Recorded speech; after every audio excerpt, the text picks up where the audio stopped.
Muy buenos días, familia. Aquí seguimos un día más, una mañana más de jueves para seguir compartiendo y estudiando la bendita y la poderosa palabra de nuestro buen Dios.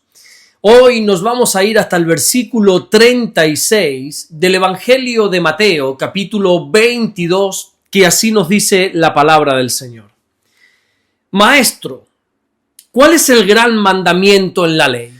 Esta pregunta es realizada por un fariseo, concretamente por un intérprete de la ley. Cuando se acercó a Jesús después de tener conocimiento que el Señor había hecho callar a los saduceos. Nos dice esta historia que los fariseos se juntaron a una con la intención de tentar al Señor. Ahora bien, ¿de qué manera pretendían los fariseos tentar al Señor? Bueno, pues esta vez la estrategia que buscaron fue la de preguntarle cuál era el mayor mandamiento de la ley. Te voy a explicar por qué. ¿Por qué ellos pretendían tentar al Señor con esta pregunta? Mira, en aquel tiempo, entre los rabinos había una discusión constante que era saber qué mandamiento era el más importante de todos, de esos 613 que había. Recordemos que cuando Dios sacó de la esclavitud a su pueblo de Egipto y los hizo caminar por el desierto, Dios le dio lo que hoy conocemos como la ley, que era un compendio de 613 mandamientos.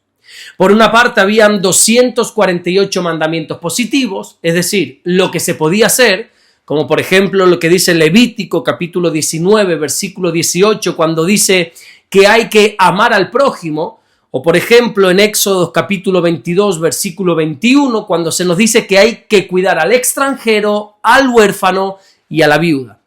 Por otra parte están los 365 mandamientos negativos que expresan lo que no se puede hacer. Como por ejemplo lo que dice Éxodo capítulo 20, versículo 3, cuando dice no tendrás dioses ajenos delante de mí. O por ejemplo, Levítico capítulo 17, versículo 10, cuando dice, no comerás sangre. Pues bien, el debate de aquel tiempo parecía que siempre era el mismo. Averiguar de estos 613 mandamientos dados por Dios, ¿cuál era el más importante?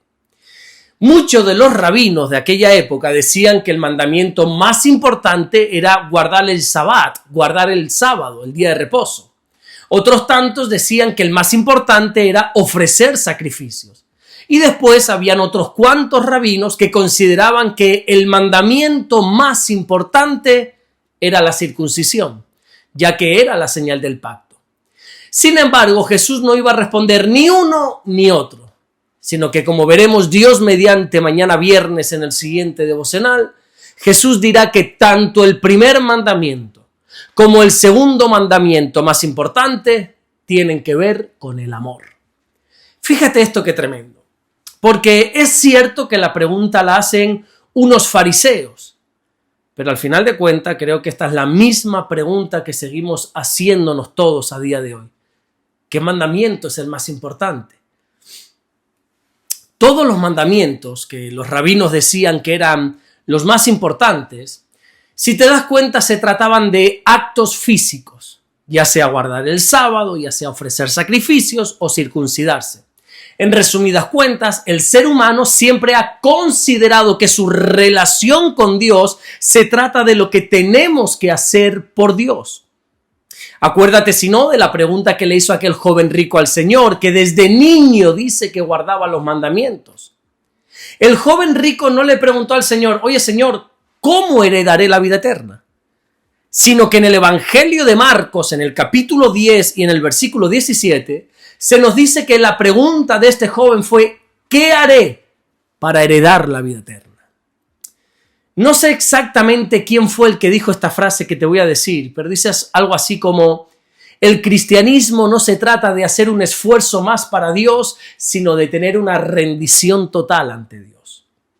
El gran error de muchos creyentes, tanto en el tiempo de Jesús como hoy en día, es pretender agradar a Dios por medio de lo que hacemos. Creemos que Dios como que nos va a amar más si hacemos más. Y por tanto también entendemos que Dios nos amará menos si hacemos menos.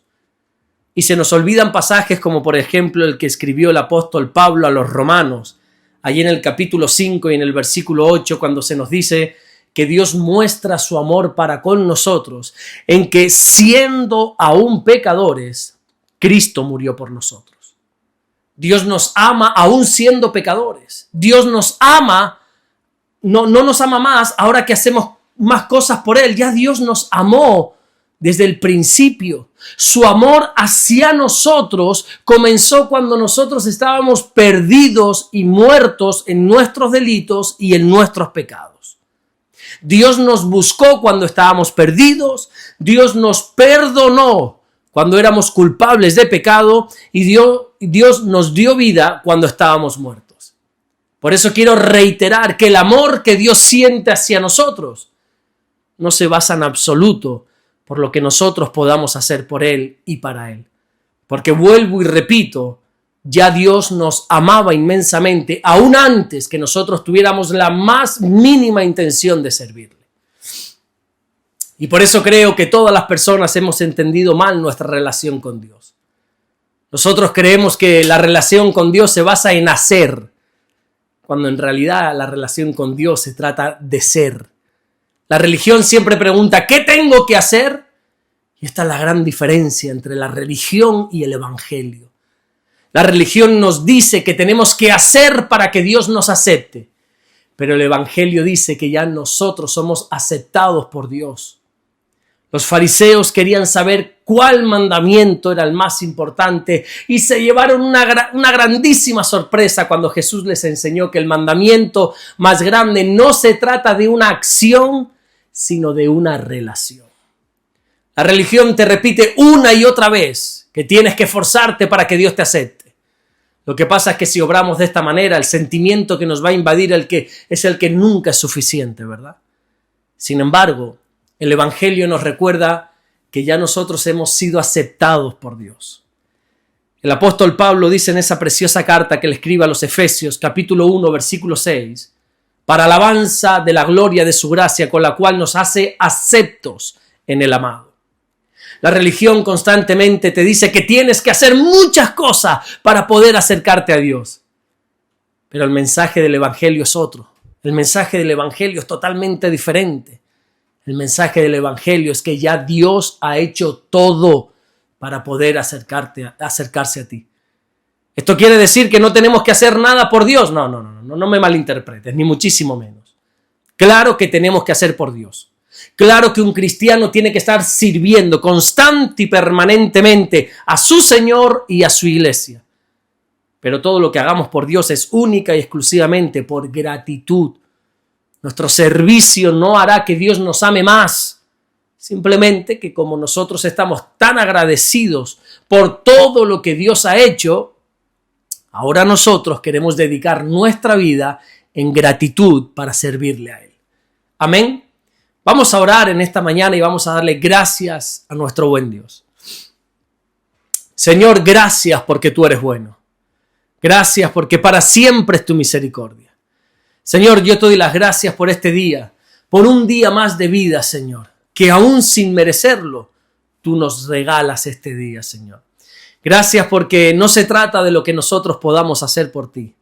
Esto se trata únicamente de lo que tú has hecho por nosotros.